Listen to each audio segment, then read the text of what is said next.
Monica, should I just get started? And then, Yeah, I'd go ahead. okay.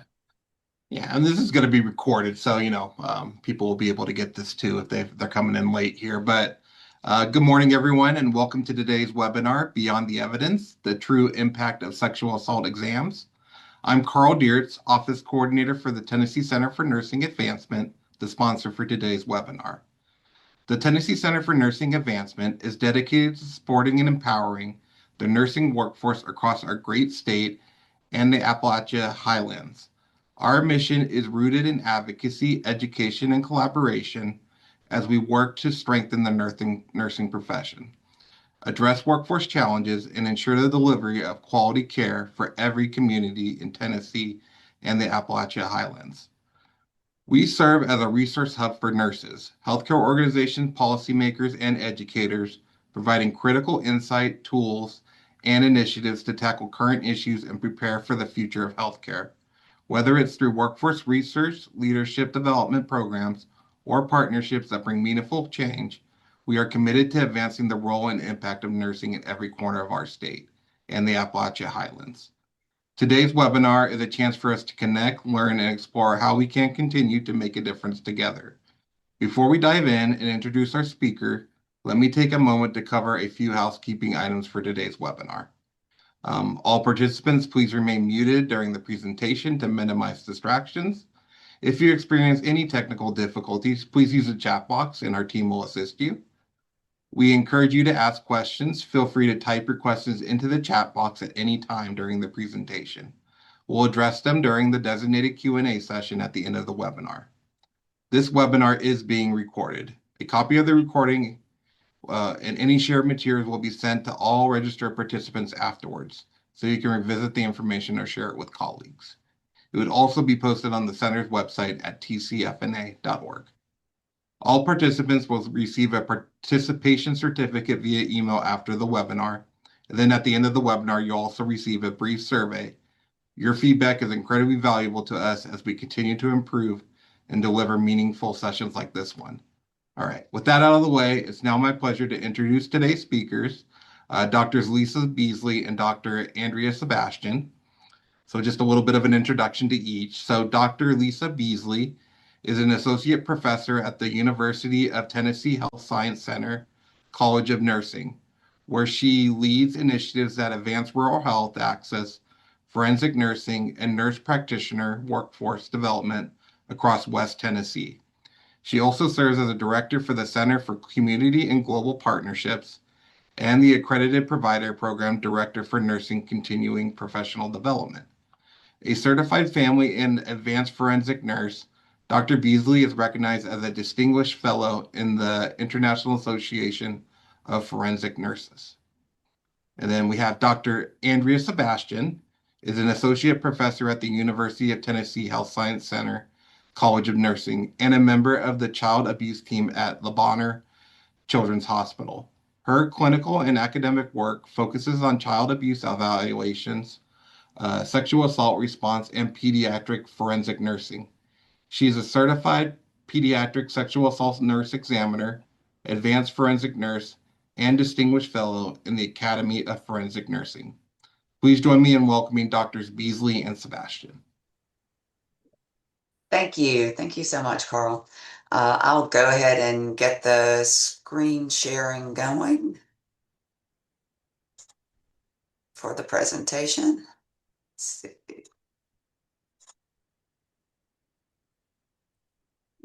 And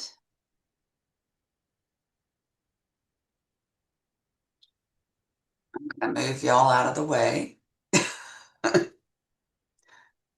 All right. Can everyone see the screen? Okay. It's in presentation mode. Y'all can't see, y'all can only see one slide, right? Yeah, okay, great. Well, we can see the next slide in the notes too. Can you? Okay. I think maybe the fourth option that's underneath the, let's see here, one, two, That one? zoom into the slide, maybe? Or maybe display settings at the top. I'm sorry. Display settings at the top. If you go, yeah. So swap. Uh, I don't know, Logan, do you have any thoughts? I would swap it and see what is on your screen. Yeah. That's what I would do. Did that do anything? Yeah, that's correct. We're good to go. Yep. Okay. So I won't be looking directly at this camera because it swapped it to my other screen. Anyway, so this is the title of our presentation, Beyond the Evidence, the True Impact of Sexual Assault Exams. Our objectives for today, and I usually read these just so that we're clear on them, but explain the comprehensive role of a sexual assault exam beyond evidence collection, emphasizing its significance in addressing the Hello? medical and emotional needs. Doing good. How are you?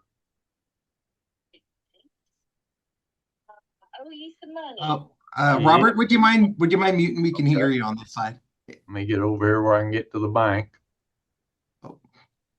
Hey, Skylar, how are you, dear? I think Here, you can Regina. mute them, Carl. Monica, do you have ability to mute? I'm doing all right, dear.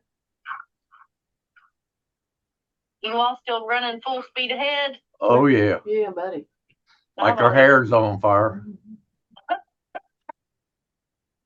You guys only know one speed, and that's full speed ahead. Yeah, unfortunately. Monica lost sound for some reason. Yeah, unfortunately.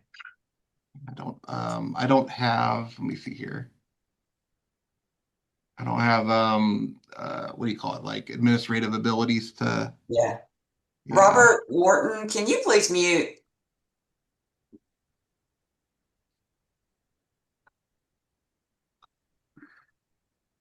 Okay, I'll continue.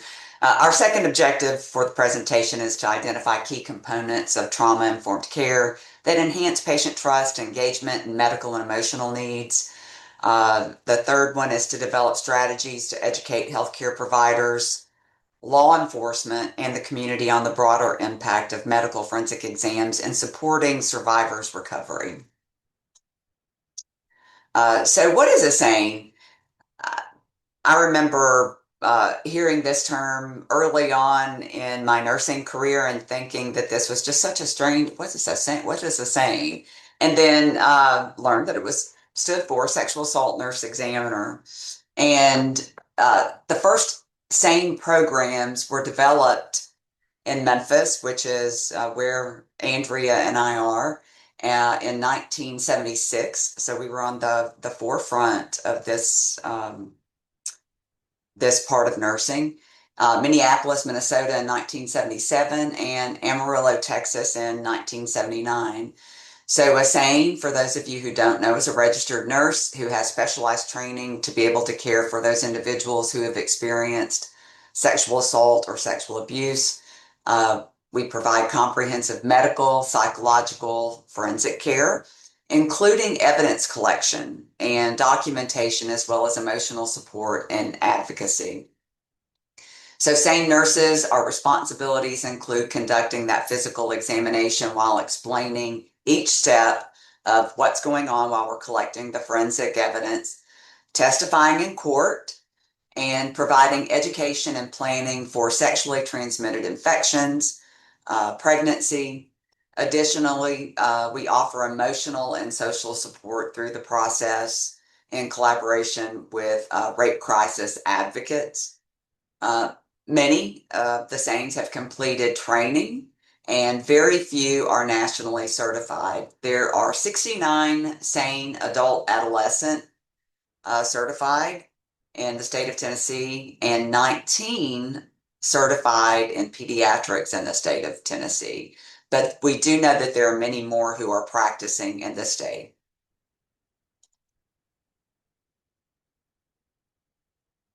So where do SANEs work? It varies across the state of Tennessee. So there are SANEs that work in hospital emergency departments. We have that example in Vanderbilt, at Vanderbilt in Nashville. It's the most common setting. SANEs are often called in to provide that trauma-informed care and collect forensic evidence. We have rape crisis centers and crime victim centers. So some communities have standalone facilities where survivors can receive exams, advocacy, and follow-up care, which is outside of the hospital. So we have one of those centers in Memphis, which is the Shelby County Crime Victims and Rape Crisis Center. Also, community health clinics or family justice centers, and those are increasing. SANES are embedded in multidisciplinary centers to provide comprehensive services to survivors.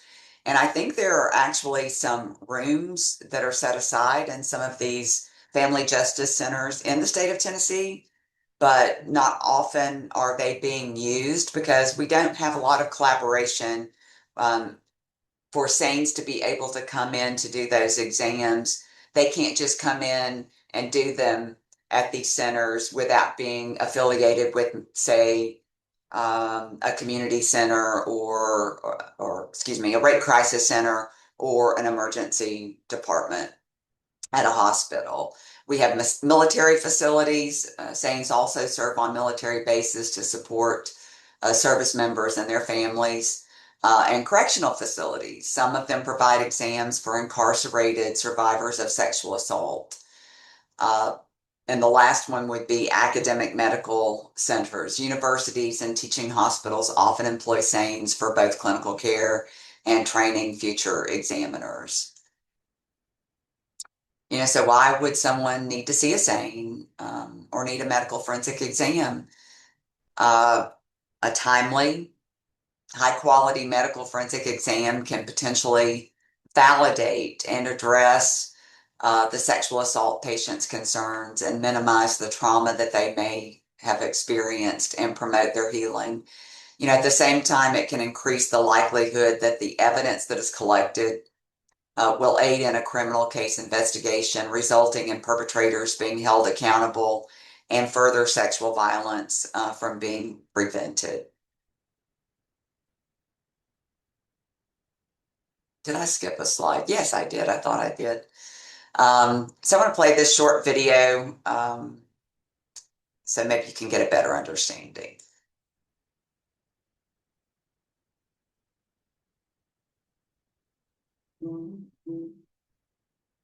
I just didn't know what to do anymore. I didn't know what to do with my kids and where to go or what I should do. I felt really embarrassed and I didn't know if it was part of my fault that it happened. I invited him over, but I didn't know. I didn't want it to happen and I felt just didn't know. I felt lost. Could I have stopped it if I fought back harder? Did I bring it on myself? I was pretty messed up. I couldn't believe it happened.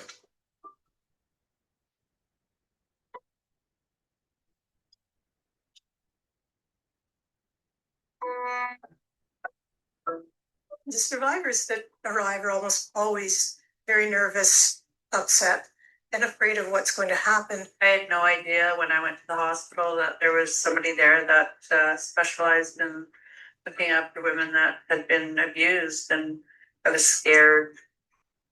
I was afraid to go. I went to the emergency department because I thought that it would be good to talk to a nurse. I knew I needed help. I was worried about maybe an STI or different things because I didn't know him. The nurse asked me if I wanted to speak with an attorney, and I hadn't heard of that before. And I agreed to it. She said that she could offer me support and provide me care for what happened.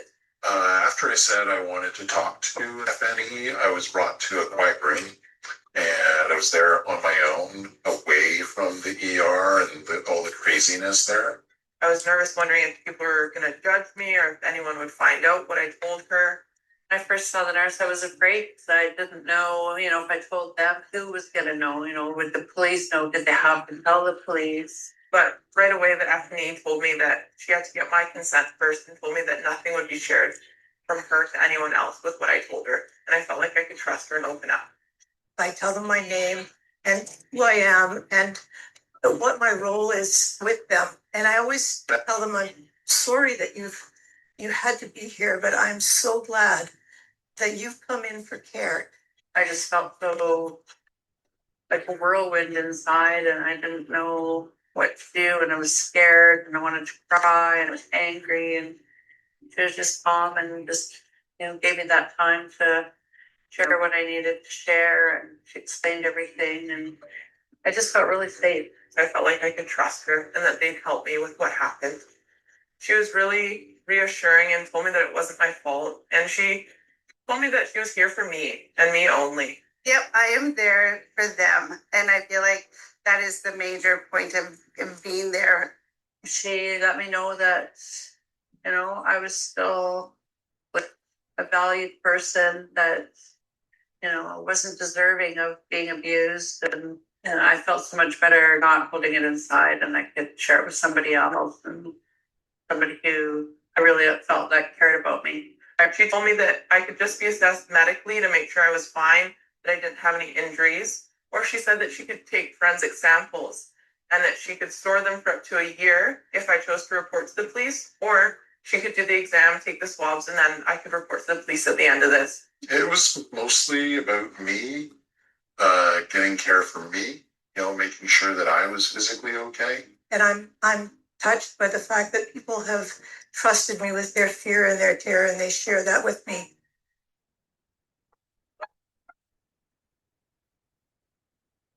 She did quite a few different things, looked at my skin with this different light to make sure there was nothing on me. And then she did the head-to-toe exam and took swabs because I decided that I wanted that done. Okay. It felt kind of uncomfortable, kind of invasive, I guess, showing somebody these marks on my body and telling somebody what had actually happened to me and showing them these, these were things that I have always hidden.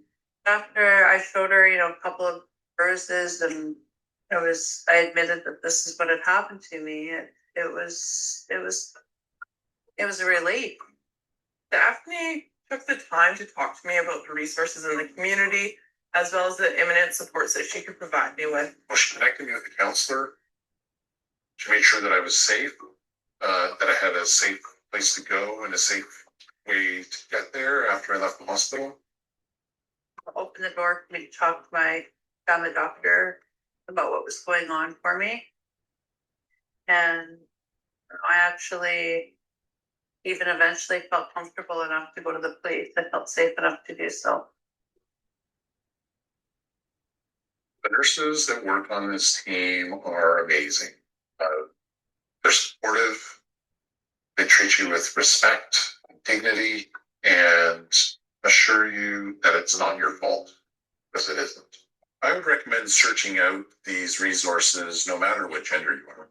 And just know that the FNE will not pressure you to do swabs or to report to RCMP. They're there for you and they respect you. I think it's the ability to soften that little corner of the world for them. We can't change the world, but our little corner. And you hope at the end of the time you spend with that patient that they leave on a healing journey. That's their first step. Their visit with us is their first step to healing. It was just great having somebody to sit with me, to go through the processes that I needed to go through and let me know that I was important enough and that I deserved care, and provided me with that care.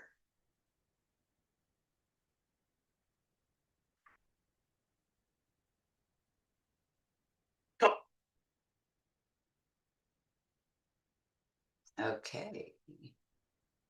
So just to clarify, I know that that was in Canada, and it said that the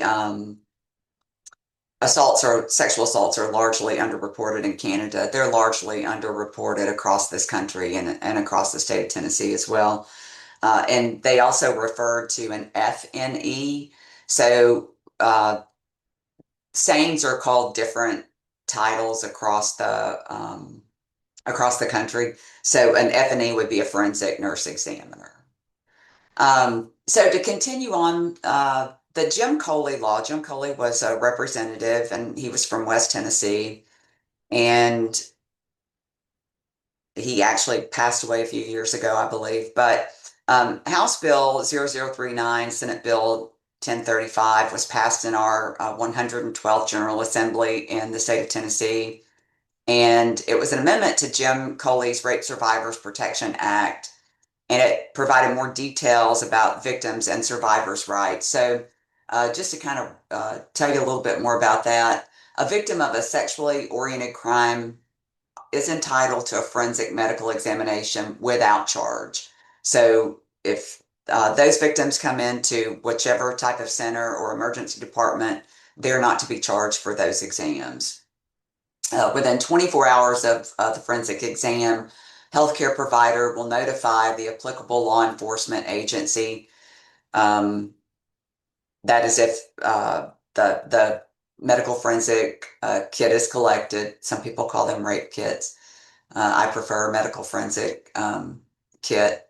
Within 7 days of being notified, the law enforcement agency will pick up this kit. It's a sexual assault evidence collection kit, sorry. Within 10 days of receipt of that, the law enforcement agency must put the sexual assault kit into this tracking system.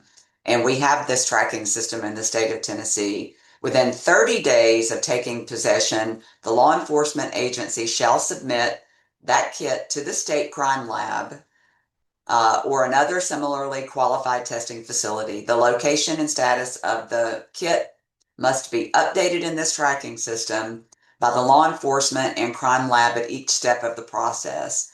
And upon the victim's request and within a reasonable time, the law enforcement agency must notify the victim of whether a DNA sample was obtained from the analysis and whether the analysis resulted in a match to the DNA profile in the state or federal database.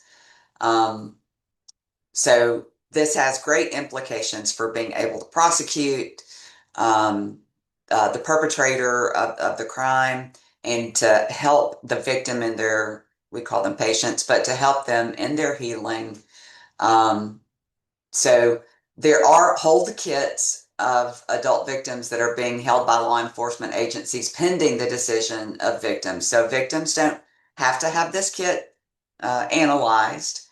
The hope is that they will, but they don't have to have them analyzed. Law enforcement can hold those kits for a minimum of 10 years or until the victim makes a police report, whichever occurs first. And Andrea, if you have anything to add to any of this, please feel free. Okay, thank you. So these are just a little bit of the numbers. You know, you can see how many kits are collected and sent for testing and hits through CODIS. And CODIS is this database across the country. It's called the Combined DNA Index System. And the FBI is the holder of, or the, they are the ones who monitor and have CODIS. So this is across the country. 245,000, over 245,000 kits were inventoried. And I believe this was in 2023 or 2024. Over 100,000 kits were sent for testing. There were a little over 19,000 hits in the database. So there were already perpetrators in the database. 2,000, almost 3,000 CODIS hits were to serial sex offenders and over 10,000 CODIS hits to serial violent offenders. So you can see where this tracking system has actually led to, you know, for DNA evidence, has actually led to more,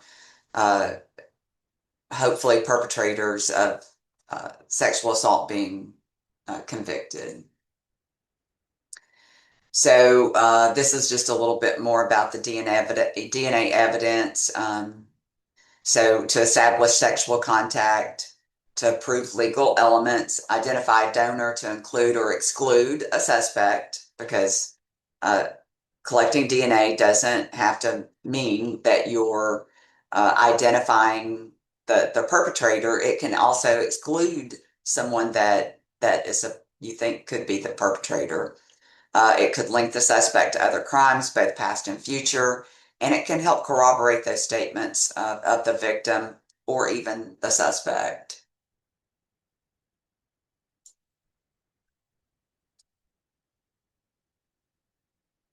So a little bit more sexual assault by the numbers, and this was from the Bureau of Justice stats in 2019. While statewide numbers for 2023 are not yet published in these aggregated reports, news sources provide glimpses into localized trends, and this is especially in Nashville. And we're choosing Nashville because those were the most updated statistics. In Nashville, reported rape cases rose by over 20% in the first half of 2024 compared to the same period in 2023. That was 322 reported rapes versus 264. Experts caution that this may reflect increased reporting rather than an increased actual rise in incidents. Underreporting remains a significant issue nationwide. About 2/3 of sexual assault cases go unreported, meaning official statistics likely underrepresent the true prevalence. So, in the state of Tennessee, 78.9 per 100,000 residents. They're largely female. We do have more teens, ages 14 to 17. And you can see an astounding 602 for females out of 100,000 versus 53 for males in that age group. Juveniles versus adults, they're 195.6 versus 45.6 per 100,000 juveniles. 88% of assaults are known by the victim. So while there are some cases of, you're always told that be aware of the person hiding in, the bushes, that does happen, but the majority of those offenders are known to the victim. Racial disparities, more Black victims than there are white. That Nashville trend, up 20% of an increase, 322 versus 264. And about 1 in 3 incidents are reported to law enforcement, which is what I had said. So just to kind of reiterate, the youth vulnerability, exceptionally high rates among teens, particularly those female teens, highlight a critical need for targeted prevention, education, and support strategies. Both Andrea and I are great proponents of educating and prevention.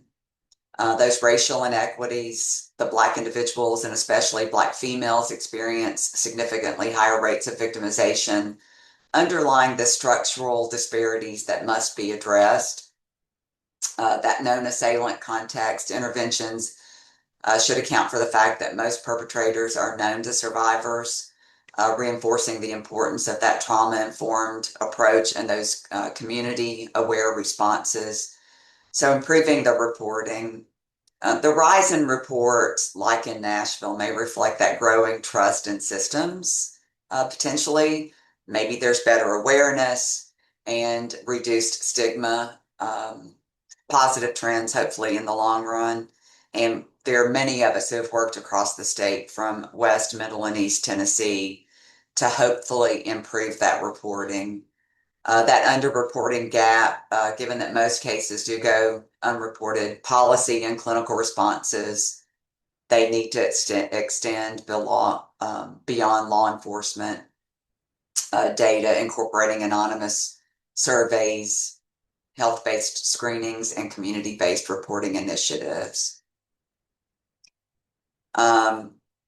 So as we've been saying, they're not reported to the police, and you can see that there's just more examples. Individuals that are college age, 20% report. Female non-students, 32% report. Elderly, sexual assault cases, about 28%. Members of the military, you can see those. And this is from RAIN, which is I forget what it stands for, but it's a national organization that is a great collector of all of these statistics. Again, here's just more. This is from the Tennessee Bureau of Investigation. The TBI performs forensic biology, that's serology and DNA testing for the evidence related to Title 39, Chapter 13 All three crime laboratories. We have three in the state of Tennessee. If you didn't know, there's one in Nashville, one in Knoxville, and one in Jackson. So one in each of the Grand Divisions. And TBI receives evidence from all law enforcement agencies statewide and provides that testing free of charge as part of the law. Metro Nashville Police Department, if you didn't know, operates its own laboratory to perform the testing in cases investigated by them. Just a little bit about consent. The definition of consent in sexual context. It's affirmative, it's voluntary, and it's an ongoing agreement to engage in a specific sexual activity. Consent must be freely given without force, intimidation, manipulation, or coercion. Consent must be clear and mutual. Consent can be withdrawn at any time, and it distresses me frequently when I hear things about, consent when someone says no, she really meant yes, or they really meant yes. No, consent is all the things that I just said. It's an ongoing mutual agreement between two people. Most U.S. jurisdictions define sexual assault as sexual contact without consent or when the victim is unable to consent. Lack of consent may be due to age, incapacity or coercion or force. Key principles: capacity matters, affirmative consent, and context specific, like agreeing to one act, example, kissing versus something else. And consent versus sexual assault is sex with consent is legal, ethical, mutually respectful. And sex without consent is sexual assault, rape, or abuse under the law. So what else can help? Biological evidence, when we're collecting this evidence, can be found in a lot of places: the clothing, the carpet, the furniture. And there are investigations that do go on occasionally at the place where the crime might have occurred. Some other possibilities include suspect examinations and touch DNA. Perhaps the most important step in a sexual assault investigation is that victim interview, because they're going to be able to tell you what occurred. And sometimes victims will remember things a little bit later on because you don't have the recall necessarily in the moment, in moments after this just happened, like you think you might. Myths versus fact. Won't go through necessarily all of these, but myth evidence collection is only about proving rape. No, the reality is kits gather potential forensic evidence, but exams also focus on the patient's health, their safety, their emotional well-being. Myth: the survivor must decide to press charges. No, that's not always true. Most states allow evidence to be collected, like I said, and those kits can be stored. Evidence collection is painful or re-traumatizing. The reality is that it is emotionally difficult. You heard in that video, SANEs are trained to prioritize consent for that evidence collection, trauma-informed care, and patient control throughout that process. Patients can stop or skip any part of the medical forensic exam. Myth: if there are no visible injuries, there's no evidence. That is not true. There are many, in a lot of cases, there are no findings. And just because there are no findings does not mean that nothing occurred or nothing happened to the patient. Myth: evidence collection is quick and simple. No, that exam can take a lot of hours because it involves this very thorough step-by-step process to ensure the accuracy. And myth: all collected kits are automatically tested. No, it depends on whether or not the survivor consents to reporting. So I think Andrea's up next because her specialty has a lot to do with children. So, All right. Hello. So I'm going to just talk about physical exam findings in children because, like Dr. Beasley said, my specialty is pediatrics. So a child or an adolescent will most likely have a normal examination following sexual abuse. And I think studies show anywhere between 85 to 90% of exams, even acute exams are less than 72 hours. So even if a child is examined within that acute window, the majority of their exams will be normal. And the reason for that is one, no sexual contact might have occurred. Two, sexual contact might have occurred but didn't result in an injury. Or three, sexual contact occurred and resulted in an injury that healed.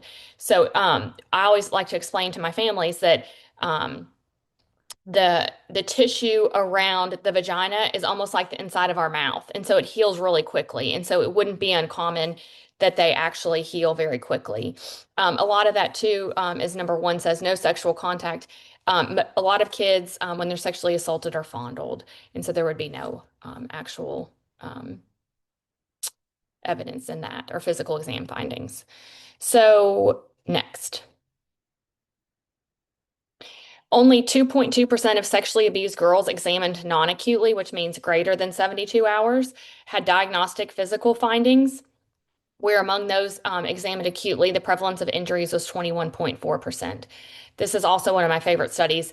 A case review of 36 pregnant adolescent girls. They had sex. They were pregnant. They presented for sexual abuse evaluations to determine the presence or absence of genital findings, showing like, was there any evidence that there was penetration? And only 2 of the 36 subjects had definitive findings of penetration, just showing the magnitude of a sexual assault exam. The reason that this is so important is that we don't want to discourage people from getting an exam.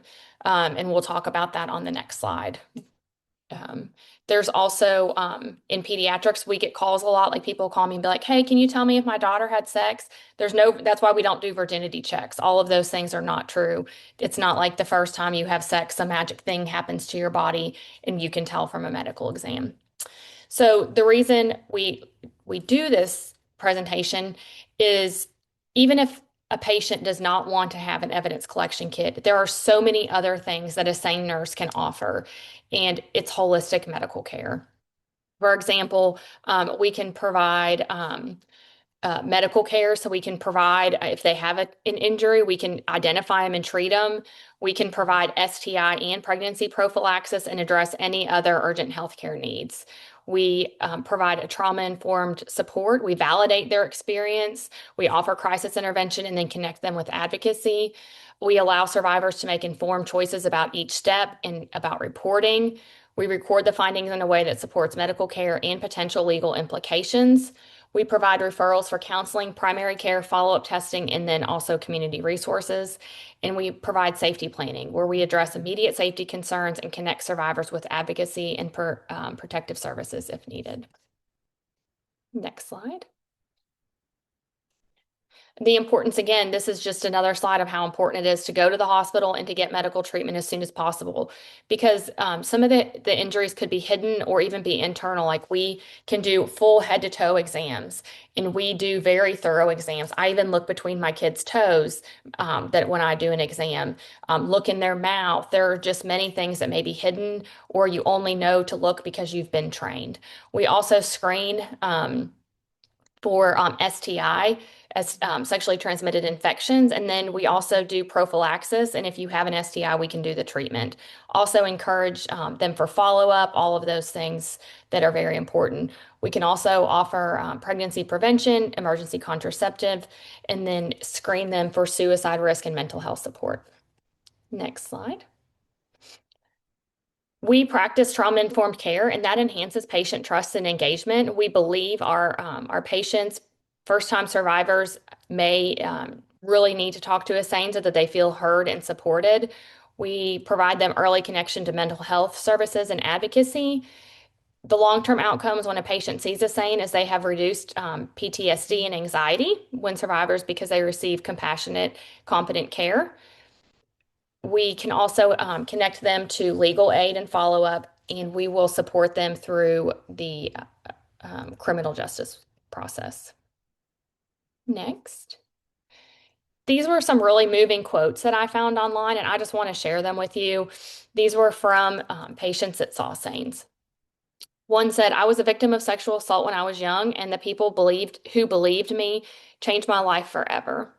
Another person shared, "Some assault victims said the SANE experience was a turning point. It was the first time where I felt human after going through a horrendous experience and was made to just feel like I was a bee in heat or being a pig led to the slaughter."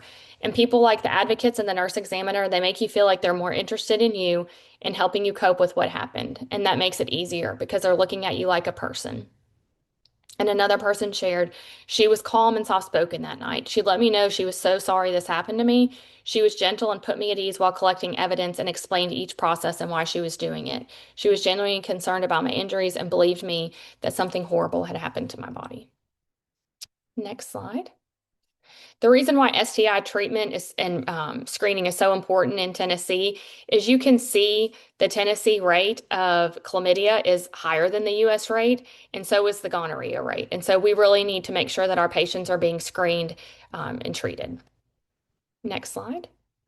We've talked a lot about crisis intervention, and so crisis intervention includes helping the patient right after the sexual assault because many people are in shock. Others may appear to be calm, composed, subdued. Some are crying, some are shaking, some are yelling. And we do document how the patient is acting and how they are reacting immediately, but there is no right way or wrong way to react. And we share that when we testify and with the investigators that many people react in many different ways, and that doesn't mean that something happened or didn't happen. All right, next slide. Safety planning, we talked a lot about this. We talk about who the patient's going to be discharged home with. Will they be able to provide them the support they need? Do they need a protection order? If they feel unsafe, what kind of other help can we help them with? Do they need to go to a shelter? And those are all things that we help with safety planning. Next slide.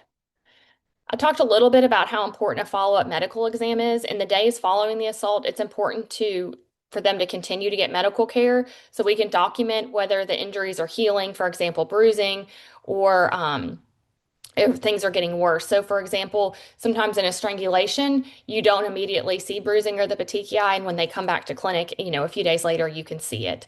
Also, it's important that we follow children because many times I've been consulted to see patients like in the ICU or something, and they'll call and say, "You should see this baby. He's covered in bruises." And really it's just, we call it a CDM, or it used to be called a Mongolian spot, or bruising, or not bruising, a birthmark. And it's mistaken for bruising a lot. So if you follow it, it doesn't change. And so it's obviously not a bruise. And so it's very important that we follow the patients for that.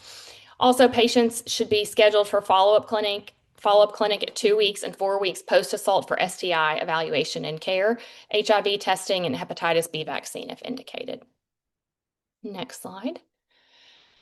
Research shows that SANE programs resulted in more cases being prosecuted. The number of cases being prosecuted increased when a SANE is involved, and the cases resulting in guilty pleas and trial convictions also rise when a SANE is involved. All right, next slide. So we shared a little bit that we really think it's important that we educate other healthcare providers, law enforcement, and the public about the broader impact of these exams so that everybody doesn't just think if all we do is collect evidence, and if I don't want an evidence collection kit, it's not important to get an exam. So we like to provide trainings. It's important that we continue with campaigns. Survivors tell their history. We form partnerships, and then also the media can obviously be very helpful for things like that. Next slide. So the call to action, I encourage everybody to support SANE programs in your area. That includes funding, just sharing about the program, and then providing referrals for them. Lisa and I both are very strong advocates for telesane, especially in rural areas. It's just not possible to have enough SANEs in a rural area. So we really encourage people to be an advocate for telesane, which is telehealth, and then provide and promote education for health providers and law enforcement. For the sake of time, we won't play this video, but It's important that how to help a victim after they disclose is to listen without judgment. Let the person know that the assault and the rape and abuse was not their fault. Reassure the person that they are cared for and loved and that you will do your best to provide unconditional support. Encourage the person to seek medical attention. And then if the assault just happened, it is important that you try to help them preserve the evidence, including asking them not to drink, not eat, not change their clothes, not shower. If they change their clothes, they could just bring their underwear with them to the hospital or to the police department, wherever they decide to go. It is a lot of times the evidence, like Dr. Beasley shared, is not actually on the patient. A lot of times it's on the sheets or in their underwear and things like that. So even if a patient denies an exam, sometimes we can still preserve the evidence through the underwear and through sheets and things like that.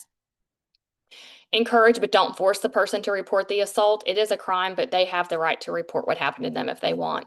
And then most importantly, please believe them. Next slide. So patient care and professional practice, what is everybody's role? Nursing, everybody in nursing plays an important role in providing care for these patients, including trauma-informed care, advocacy, and support. SANES will help with evidence collection. It's still important that everybody documents what the patient told them and also any injuries that you see.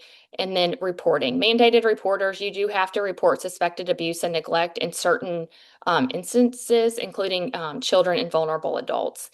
And if not, you can face legal risks. So those are important to remember. And those are our references. And we always like to leave time for questions. Does anybody have any questions for Dr. Beasley or myself?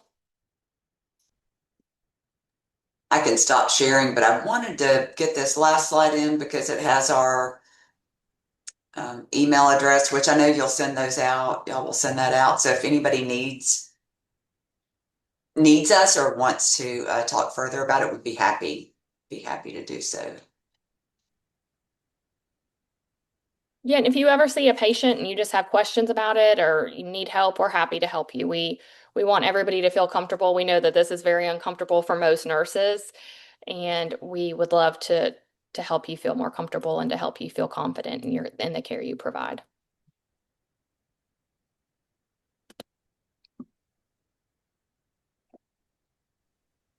Well, I just want to thank you all for joining us today for our webinar, and special thank you to Doctors Beasley and Sebastian. We truly appreciate you taking the time out of your busy schedules to invest in your professional and personal growth. Your dedication to advancing your career and the nursing profession as a whole is inspiring, and we hope you're leaving today with valuable insights.